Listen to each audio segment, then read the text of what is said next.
গতকালকে সাংবাদিক ইলিয়াস একটা সাক্ষাৎকার নিছে, তার 2.5 ঘন্টার সাক্ষাৎকার দেখে মাথায় নষ্ট যে এতদিন বইয়ের মধ্যে পড়লাম কি আর উনি ইতিহাস বলতেছে কি।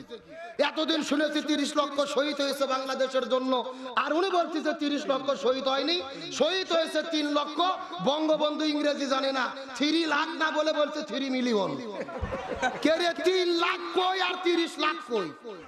30 লাখ যদি শহীদ হয়, প্রত্যেকটা ইউনিয়নে 655 জনকে শহীদ হতে হবে।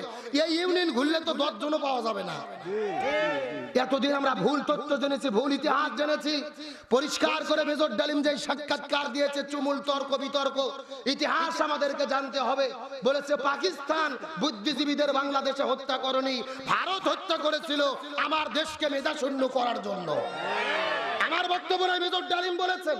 তিনি পরিষ্কার করে তার একটা বক্তব্য শুনে কলিজা ঠান্ডা হয়েছে, তাকে সেলুট দেই। ও বলতেছে আমি জাতির পিতা, জাতির চাচা, দাদা, নানা এগুলো মানি না, মুসলমান হিসেবে একমাত্র জাতির পিতা ইব্রাহিম আলাইহিস সালাম। আল্লাহু আকবার বলেন।